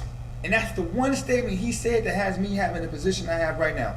He's saying that I'm not suggesting we arrest them. I said, I don't know what we do with them, but they need to go from there, and I'm willing to have the discussion about what we do with them. That statement alone told me, okay, I'm willing to have a conversation with the individual. But what I hear happening is that there's this broad stroking, no, this is wrong, this is this traditional white supremacist type mentality doing this. The majority of the actual houseless community is actually white. Yeah. Let's just be clear. Yeah. So really it's more of a class issue and a lack of actual concern for a vulnerable population. Always has been. No, it's not always. Class is always there, but sometimes class is actually overwhelmed by race. Yeah, yeah. In this particular case here, we can't say that's the case. No. Right? So my thing to regarding that particular, you know what I'm saying, I liked his actual comment, and the thing I liked about his comment most was the part where he said, I'm not saying how it's going to happen. I'm saying that it needs to happen. I'm open to having a discussion about the how. Anybody that is pushing back when a person is presenting themselves in that particular manner without coming to the table to negotiate the how, to me, is not being rational. But the how, he talked about the how explicitly in his ordinance. Like, you know what I'm saying? You can't be in the city between 10 p.m. 7 a.m. No. That was, no. So what happens if they don't? Do they go to jail? Do they go to some type of actual intervention, or are they assigned to? You know, they're not sending them to no intervention. But that's what I'm trying to say, though. So if a person is having a conversation, if a person is having, you can join the conversation. Come introduce yourself. This is Robbie, Yeah. Brother Robbie Carter. You know what I'm saying? Besides the Carter House, man. You know what I'm saying? This is his area. He loves our house. We all love our house as community member. He up in here on a regular basis, making sure. Look, I tell you, if he had it his way, he has the Carter House as an actual housing day center for the house. That's a solution. That's one of the solutions. That is a solution. Give a day center having CHWs Yes. promote it and run it. You need funding for it. CHW Yes. BPPs, you make that. Not just CHW. It can be any CHW. We take the responsibility for it. Violence prevention professional. But yeah, I think that's what we need to more talk about. Obviously, there is no solution. We don't have one other than. What he's talking about doing. Yeah. And again, look what happened. Let's be clear. Let me be clear what happened. This is what happened. They said no. Who said no? The city council said no. To his ordinance? Yes. But guess what? Guess what? They're running them off the streets right now as we speak. They've been running them off But the streets anyway. No, listen, I don't think you It's understand. not like now. I don't think you understand, bro. Listen, when you do the extreme and you miss the opportunity to negotiate and to work out and to be able to actually process the how, then you leave individuals in a position to do whatever they want to do, however they want to do, and you pick it up and clean it up later. He gave a chance to say, we can talk about the how. We can talk about if there's need for programs, if there's need for, you know what I'm saying, certain type of, what do you refer to them as, substance use, no, not substance, he said, what do you call them, if there's programs or interventions. If we want to talk about what that looks like, I'm not necessarily saying they go to jail. He said it. I'm not necessarily saying they need to go to jail, but they need to do something. But we know the reality of it, though. That's basically saying that, okay, then all we're going to do is sit back and just talk about it and complain about what they're going to do while they're gangster the houses community. If you telling me we know what they're going to do, I'm telling you that he gave people opportunity to be able to negotiate with them. But because they didn't want to negotiate, they ended up shutting it down and saying no. But guess what's happening now? The police is still doing it. And guess what? 9 times out of 10, they going to jail. If they ain't going to jail, then they're going to be actually displaced somewhere, and there's going to be no social service concerned about them. Because no one took the opportunity to say, okay, well then, if you're saying how, if we agree with you for you to get your ordinance. Now, why is that beneficial? Because Waddell, we know you're up for election, right? So a part of this also could be you positioning yourself, and I'm not saying that's a bad thing, because all politicians do it, right? They actually position themselves to get reelected by representing their constituents. But if you have something that is interested in you, some form of actual, how you want to say, bargaining chip. If we agree to, they should have been like, if we agree to your ordinance or we agree to your actual solution, right? You're saying that you're open to discuss the how. Can we have that discussion? Absolutely. But right now they disagree with him, and it's still happening. It's still happening. So they're not having the discussion. There's no discussion about the how. It's just happening. So you saying the cities? I'm saying city and community-based activists that's out here being activists. If you operate in extremes, right, you leave the people that you claim you're trying to actually take care of vulnerable. I'm gonna tell you this: the average person that actually claiming that these individuals should be able to should not be held accountable, you know what I'm saying, for sleeping inside these public spaces, ain't got one houseless person living in front of their house on their porch. You show me one, I'm gonna shut up. But if you got a place where the houseless community, the same ones you're talking about, no one should do anything about downtown, right? If you have them living inside your house or living in front of your house, living inside your yard, then I think you have a right to tell people don't do nothing. But if you're not letting them do that, then you need to figure out how to negotiate with these people to figure out the problem, because it's clearly a problem. And not a problem for the people who are business owners. I'm more concerned with negotiating the opportunity to get the resources to the people. That's the opportunity to get resources to the housing community. Because you can negotiate, you can talk about solutions. That's the solution, though. Get the resources to the people that need it. So if you're taking them out and dispersing them everywhere, how are they going to get to the resources if you're not providing the resources for them? Exactly. And if you have this extreme debate happening between powers that be, right, the have-not activists and the haves, you know what I'm saying, protecting their delicate interests, right, then what happens is the people that's most vulnerable amongst us get hurt because there's no solutions. And some people is just fighting for the sake of fighting because this is the same SHIT that we've been dealing with, and I'm tired. Man, don't let your trauma, right, while you're advocating for somebody else, stop somebody else from getting basic food and water, bro. They need basic food and water. Be intelligent about what you got going on. It's not about the bigger picture. Right now, for those people you're trying to help, it's about the immediate picture. They don't have nowhere to go. It's raining out here, lightning, thundering, bro. People being raped and being hurt. Like, forget your big picture. Deal with the immediate picture right now. Get them some immediate help. That's my opinion. I don't know what I'm not a fan of him like that because I don't know him like that to say I'm a fan of him. But I think his statement was a balanced statement, and they rejected it. Okay, no problem. Now they're dealing with a situation where the houseless community is being displaced because at the end of the day, the police have a right in and of itself to actually remove them. They've been having a right. Yeah.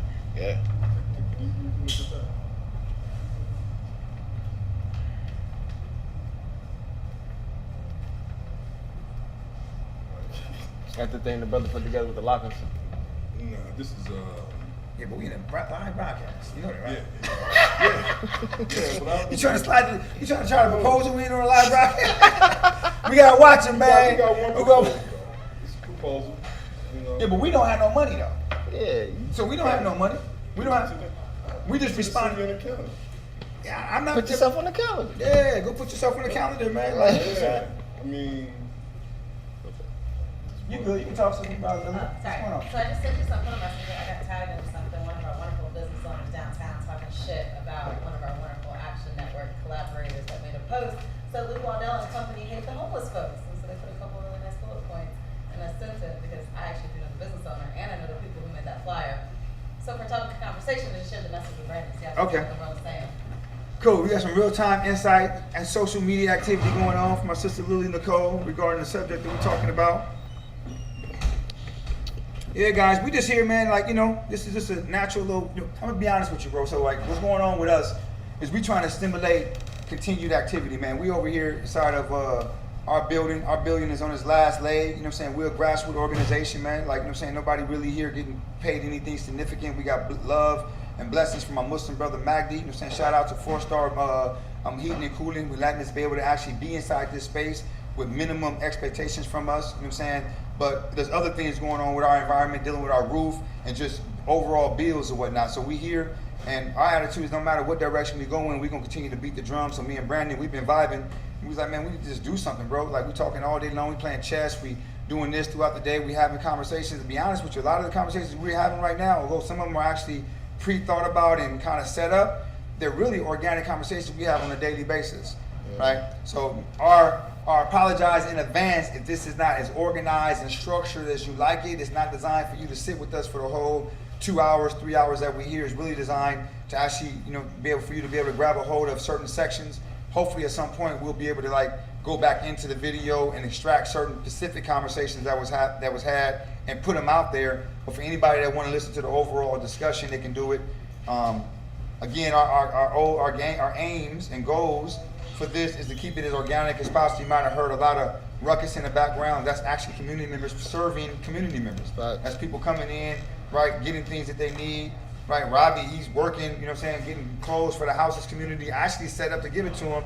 He hear the conversation, he hops in. Sister Lily over there organizes for the educators or whatnot across the state of North Carolina. Her office back there, she hears the conversation. She comes over and shares us an actual text message from social media, right? So just let y'all know it's a real organic space. Yeah. We're not really trying to do much other than have the conversation, feel like we're doing something beyond what we're already doing. And if the Most High, Allah subhanahu wa ta'ala allows for some momentum and some visibility to be, galvanized as a result of this, and we're gonna embrace that and take that, with a deep breath and keep it pushing, man. Yeah, for sure. Y'all can grow with us. Y'all join in, tap in. We're gonna be here. We're gonna have these talks. We're gonna grow. We're gonna have discussions. We're gonna have organic discussions. Things just gonna come up as they go along. We've been here for an hour and a half already. We ain't really get into everything we wanted to get into, but that's that's game. So one more thing, what's next, man, before we actually, We wanted to talk about understanding community mobilization, but I think we done touched on that a little bit. You know what I mean?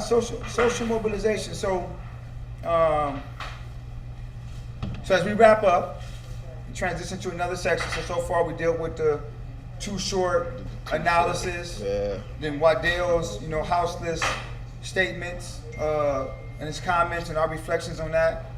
Now we're going to transfer into a conversation around social mobilization, social, transformation. What is it?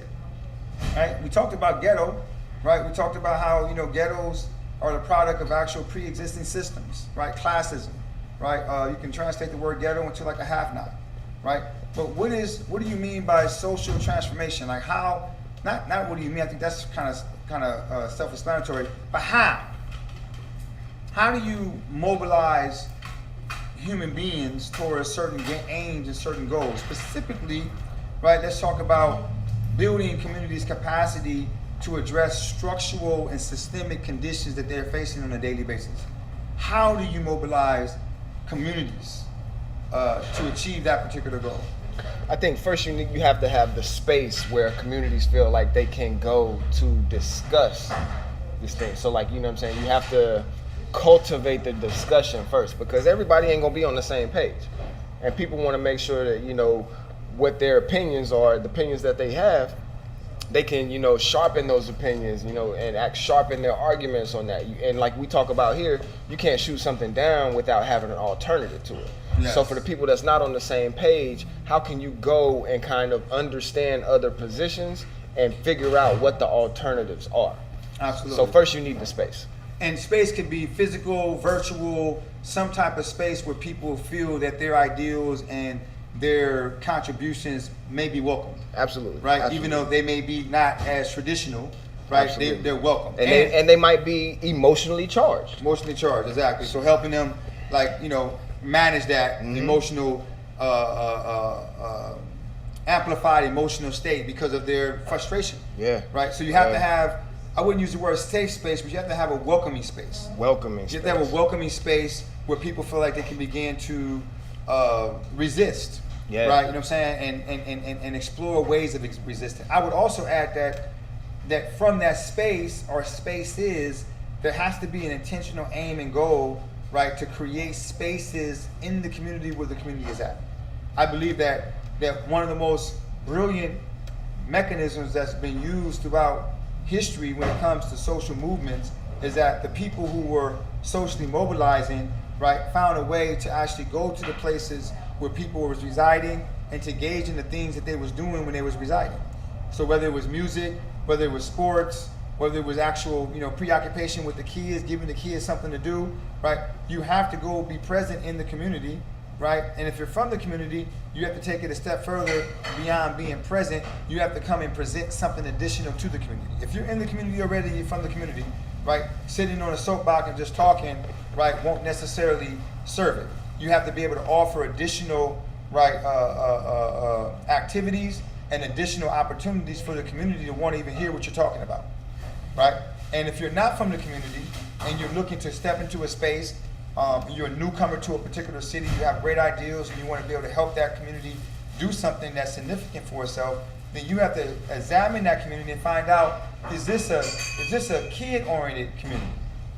Meaning, do the community organize themselves around the activities that their kids are able to do, right? Is this a faith, right, oriented community where people show up, right? You can have all type of gatherings, but the places you're going to find most of the people showing up to is something that the church got their hands into, right?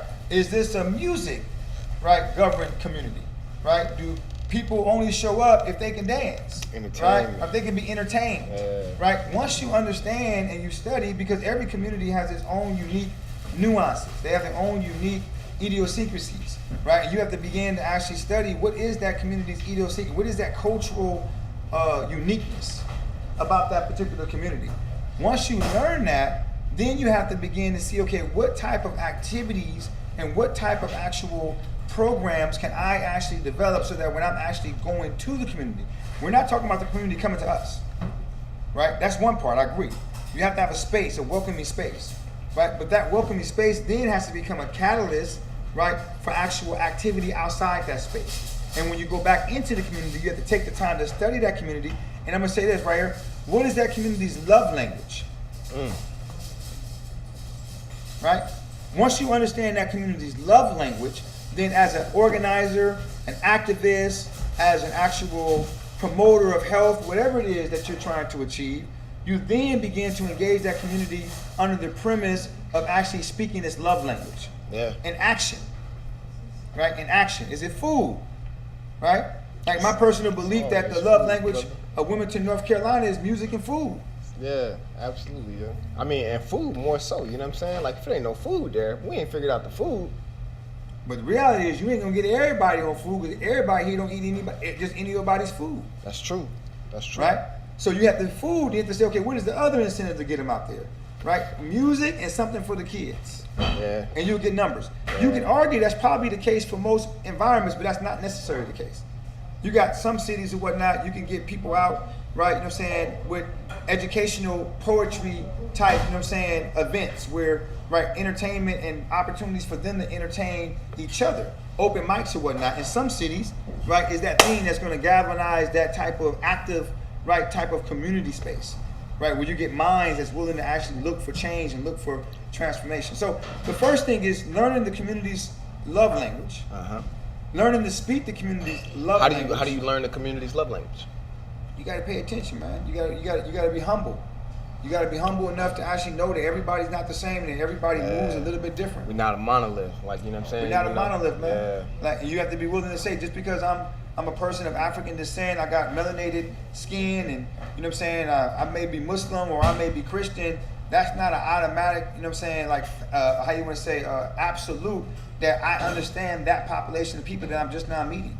Yeah, you have to express cultural humility yourself. You have to express cultural even humility amongst yourself. your own culture. Remain open to learn, absolutely. Remain open to learn and take the time to learn and then engage, right? Engage. Trying to actually tap into their love language or whatnot. And you also have to identify what population of people you want to engage. Some people are, with social mobilization and social transformation, right, to them it's just numbers. I believe in actual quality over quantity.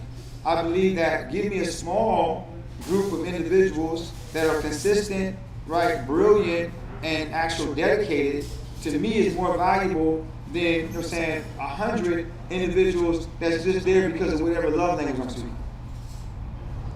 Because once the love language go away, once the food go away, once the entertainment goes away, once the opportunities go away, they're 9 times out of 10 not going to be there. They're going to go somewhere else. And their listening is turned off.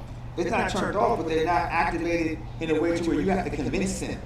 They're not seeking. Okay, that's Right? the point. They're You not gotta be seeking. seeking. You know what I mean? Yeah. So I would prefer to find a love language of a very specific type of community, right? And figure out how to galvanize that very specific type of community into a space to begin to have, right, activities that's their love language that then opens up more opportunities to begin to actually discuss, right, problems and solutions. That's the next point, is that you cannot, like, being a master of a problem is not sufficient. It's deficient. If all you are is a master of articulating a problem, that's a deficiency, right, and not a sufficiency, right? In order to have something sufficient, it must include the actual solution. You have to be solution focused, right? You can talk about the problem, you can examine the problem, and you can actually present solutions or create a space where solutions are being generated and potentially explored. If you're only doing deficiency, meaning you've mastered the art of articulating the problem, there's nothing to it. There's no step B, step 2 for it. You know what I'm saying? Step 2 is It's gone. always just stuck on step 1. And again, these are not like, scientifically laid out. I don't have a pattern. I'm just popping it right now from experience, right? And the last thing I would say that includes the need for social, right, transformation is that you have to have a formula for inward, right, engagement. You have to have a formula for helping human beings engage their inward condition. There's a verse in the Quran where Allah says that a people would never change until they first change the conditions within themselves. Right? That's what the first revolution is. That's what a revolution The starts. first revolution begins within. I think it was actually Immortal Technique, which that's going to be one of the next artists that we actually check out, is Immortal Technique and his lyrics and whatnot.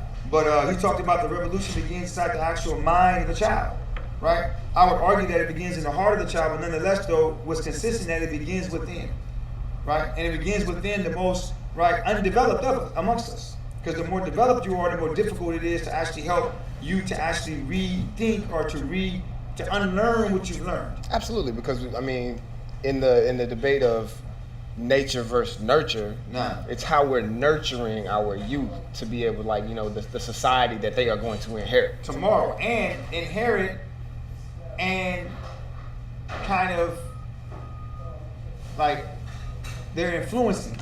Absolutely. Because even now, they're influencing what they will inherit. So one thing about youth is interesting.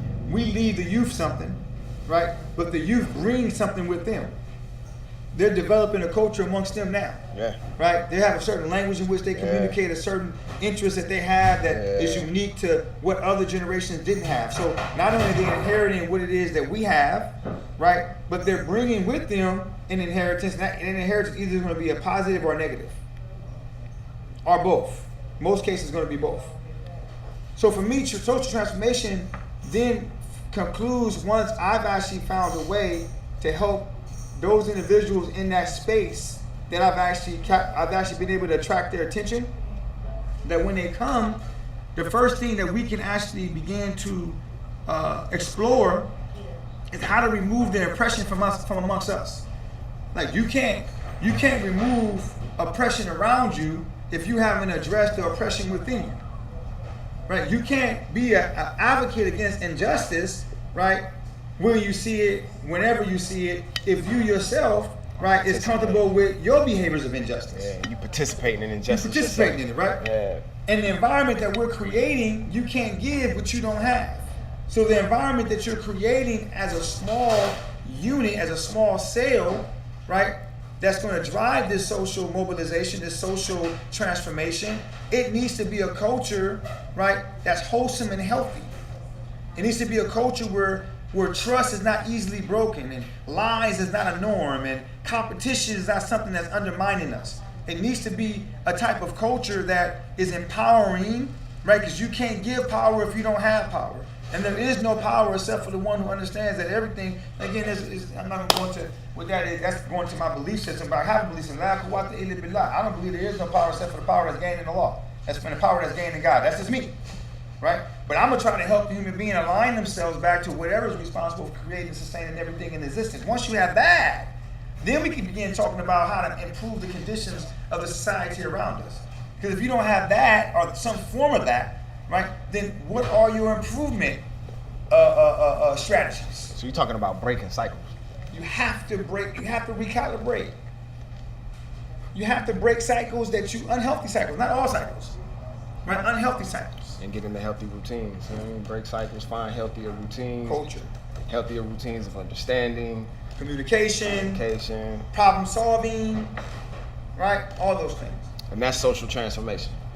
That's the mechanisms for social transformation that from just off the top of the head type thing. Not let me write it down and break it down just off the top of the head. Like, these are basic things you have to do. You have to have a space where you can gather. That gathering space then needs to deploy individuals out in the community. Before you deploy them out into the community to get to meet them where they're at, you have to understand the community and begin to speak their love language, right? And then after you speak their love language of actual organizing and captivating, right, their involvement and engagement in the work that you're doing, right? Once you get their attention from wherever attention you're trying to get, you need to be able to actually have an actual tested and proven formula to help human beings heal and restore their inward condition so they can learn how to give what it is that they want to give. Because if they don't have it, they can't give it, no matter how much they think about it. Again, if you're a person that if you allow your own children to be oppressive, if you allow your neighbors that you've been knowing for all your life to be oppressive, you don't check them for their wrongs. If you allow yourself to do things without checking yourself, when you harming someone else, you will never be an effective proponent of justice, effective proponent of actual resistance against oppression. You can't, because you're a part of that actual mantra. You're a part of that cadence. You're part of the perpetuation. You're part of the perpetuation. You're part of it. Using it on a more like molecular level, you're a part of those cells. Your activity is contributing to those cells within a larger ecosystem. And if you don't stop those cells from metastasizing, you are contributing to, them growing. Every time. Every time. And once you stop it within yourself, now you can place yourself, and when I'm saying stop, we're not talking about perfection. No. Right? We're talking about a system of regulation, a system of accountability, a system of actual acknowledgement that I got things I need to work on. And I need to regulate and check myself. And when someone regulates and checks me, I'm willing to accept that I was actually wrong, right? Versus I'm not willing to accept that I was wrong. It is what it is or whatnot. Okay, if it is what it is, and what it is actual a form of oppression upon somebody else, you know different from the people you claim you're trying to resist oppression from. You know difference, right? So you've learned from your oppressors. You've learned from your oppressors. How to be an oppressor. How to be an oppressor. And you're okay with it. Ooh. And you're okay with it. Because in your mind, I got a reason for this. Right? And my attitude is that if you have a reason for behaving a certain type of way that protects you, if you have a reason for behaving a certain type of way that, secures you, then that should be sufficient. You should never, right, be okay with a way of behaving, right, that's oppressive. There should be no excuse for oppression. And that's my opinion. And I believe that if you can get a gathering of individuals, right, assembled in any particular environment where they themselves make no excuse for any form of oppression, and then they themselves begin to actually seek out other like-hearted, like-minded people. What I mean by like-hearted, like-minded people? People who are willing to engage and reach in that inner state of understanding and being. They don't have to be that way, but they're willing to struggle to learn how to be that. And it's not a rigorous struggle. It's just day-to-day interaction, correction, and engagement as we begin to do this work. It's a beautiful struggle. It's a beautiful struggle. Yeah, man. So I guess we had a little bit of something going on here, bro. A little bit. Sure, yo. Make sure y'all catch us on the next time, yo. We might go over, we're going to have to continue this conversation because there's some stuff we ain't get into, especially about entertainment and the hold it has over our community, even if it's our, community love language. But what that looks like, what the impact of that looks like. But yeah, we'll catch y'all on the next one. Yeah, we can go ahead and close it out right there. So again, man, this is the real deal. Demonstrate to educate broadcast. Again, we're gonna make this thing happen, bro. We're gonna keep on popping. Again, I know it's kind of a long little spiel, hour and a half. We kind of filling ourselves out. We're not apologizing for that. We're just clarifying to you to understand that as time progresses, we'll be taking some clips, creating some reels, right? Trying to galvanize people's attention. Hopefully we'll be taking some feedback from you guys on things that we can discuss that may be of interest, right? We'll be doing some other little entertaining things. We won't be behind these desks all the time.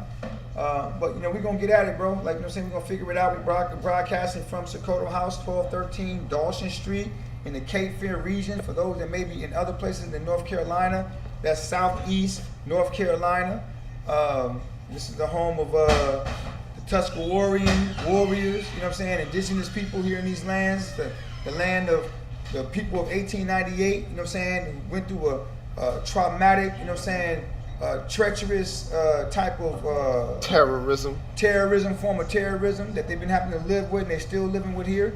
But it's also a home of a lot of brilliant, amazing things that can happen and continue to happen. And right now it's the home of Sokoto House, man, and we out here, you know what I'm saying, so we holler at y'all. Peace and blessings. Peace and blessings, y'all. لا إله إلا الله لا إله إلا الله محمد